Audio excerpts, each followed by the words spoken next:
Vienna is a city that celebrates its past. It's a splendid heritage, largely created during the 18th and 19th centuries.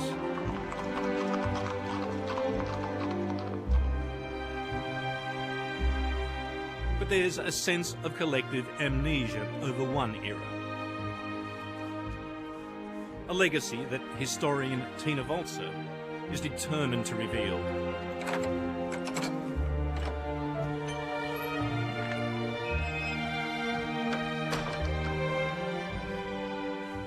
We have about 30,000 people buried here, but what you can see actually is about 8,000 tombstones.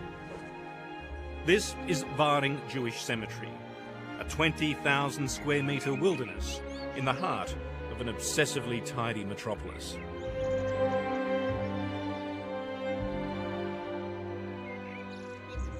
It's the most important Jewish cemetery in Vienna for the 19th century. And it's the place where all the important people, the key figures of the Industrial Revolution in Austria are buried. Confronting closed in the 1880s. Within a lifetime, there would be no one left to mourn the dead.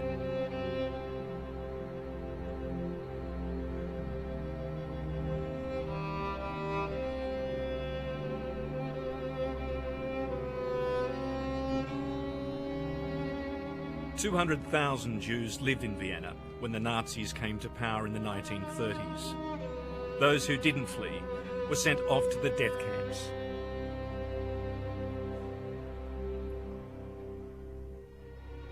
Only 700 survived in the city at the end of the war.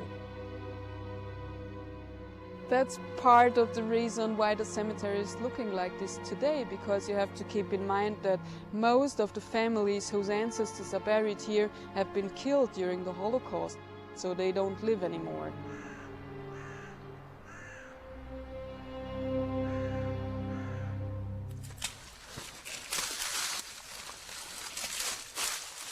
"10 years ago, Tina Walzer arrived, a Jewish historian on a field trip. Zugestanden, dass er einen Haushalt haben kann. Das ist She's never left, nicht. Muss also nicht and now guides tour groups through her domain. Bestimmung des Lebens hin zu einer weltlichen Orientierung des Lebens. Her lobbying has finally paid off. After years of bureaucratic buck passing, city and federal authorities have just agreed to fund a clean-up. But the damage may already be done. I'm not a doctor, but I'd say that's part of a rib. Tina routinely finds human bones, dug up by foxes that scavenge through the broken tombs. I'll put it aside so nobody would step on it.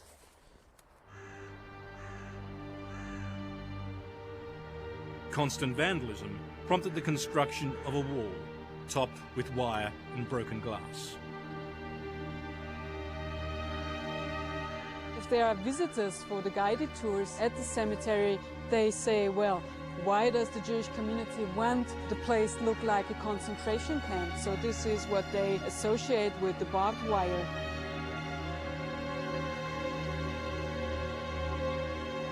Well, I would turn the question around and say, why is it necessary to fortify a Jewish cemetery in Vienna this way?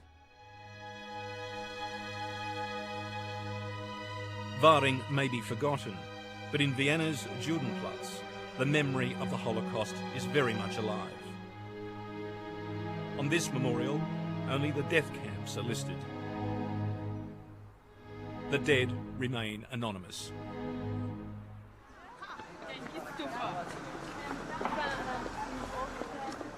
Austrian authorities claim that they've done much in recent years to help atone for the past. In addition to this memorial, there are now 2 Jewish museums in the city.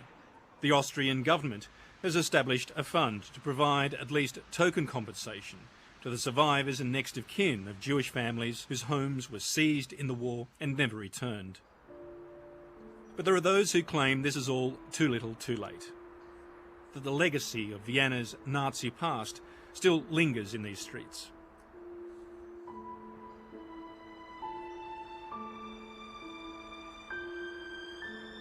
Not only did the Nazis persecute the living, they pursued the dead. To prove their master race theories, Nazi anthropologists from the Vienna Museum of Natural History exhumed between 200 and 300 Jewish graves from Waring.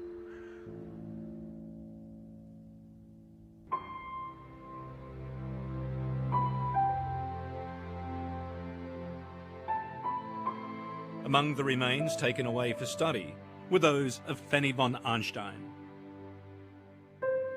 Credited as Vienna's first feminist, Fanny von Arnstein is best remembered as the hostess of backroom deals, when Europe's leaders gathered here in 1815 to redraw the continent's borders. Think about Fanny von Arnstein, the woman who had the first bourgeois salon in Austria, who invited diplomats, politicians, artists, writers, journalists to her house to form what later became political parties.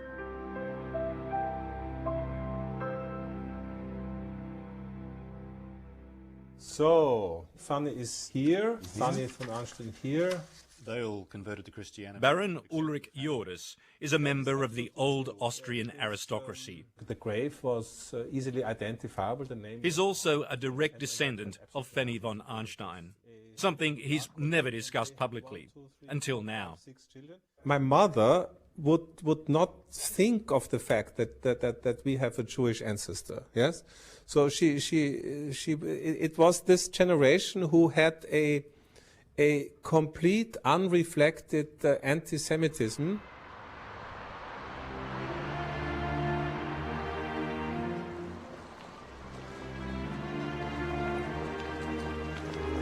It's taken a younger generation of Austrians to confront what's called the burden of the past. For decades, Austria's wartime generation portrayed themselves as victims of Nazism. Unlike Germany, there was no thorough denazification program here after the war. When the Third Reich collapsed, anti-Jewish sentiment lived on. It took more than one full generation to even understand what was going on. I think the first generation that was fully involved, they simply didn't want to hear it anymore on both sides. Yes, on the victim side and on the Nazi side.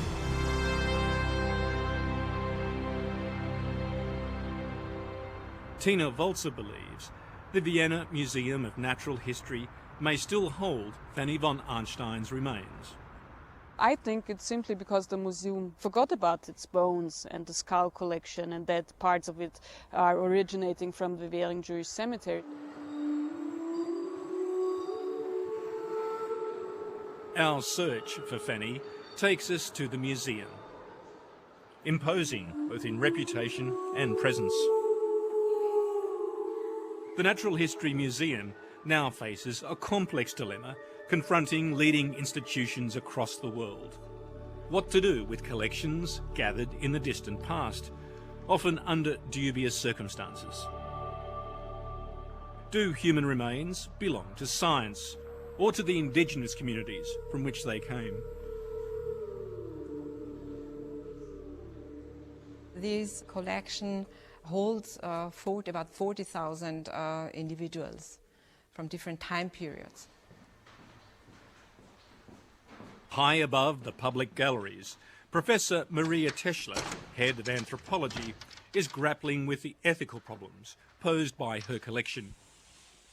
This means confronting the legacy of the Nazi era, when museum scientists enthusiastically endorsed master race theories.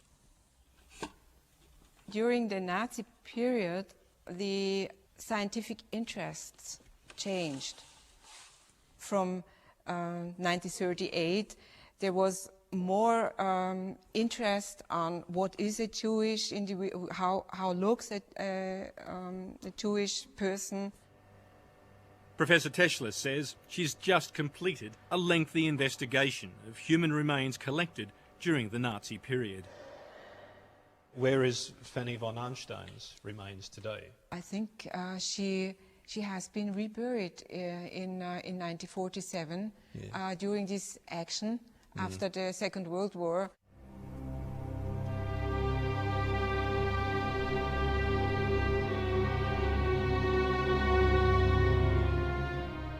But there have also been some embarrassing political skeletons that still tarnish the museum's credibility. In the 1990s, a newspaper investigation revealed that the museum still held the remains of Jewish concentration camp inmates and Polish resistance fighters.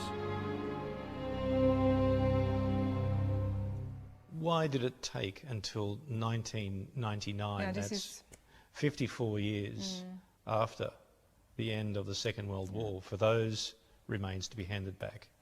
You must have known they were here before. This is very hard to explain because, I mean, no one before was really, I would say, really deeply interested in the history of discipline. Yeah. It's a burden that we have to live with. What we can do is to open our archives. We have it here. We found it. For us, it was not easy to realize what happened here during this time period. Nazi-era exhibits are still held in storage. The science may be discredited, but the museum intends keeping the labelled samples for historical reasons.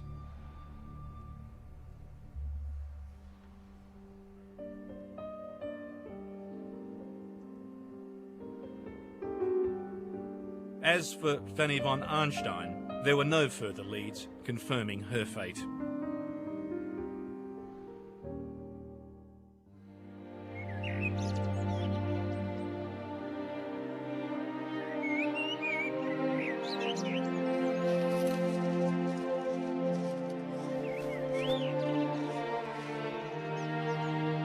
Tina Walzer's search continues, and as we wander around Varding Cemetery, it becomes apparent it's a very personal quest. In the end, it's very simple. Members of my family are buried here. Some of her family survived the war, and after a decade here, Tina still hasn't found the graves of her ancestors. I always wanted to find out about what was my family like before the Nazi time, because of course it was a vivid family. I have very few photos of them, and I wanted to get a clear picture of what this was like, what was destroyed. Are you sad though at the end of the day when you see this? No. No, I'm happy that I can do this work and that I can help maintain the memory of these people.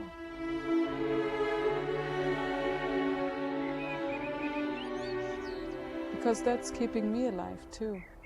We are nothing without remembering our ancestors.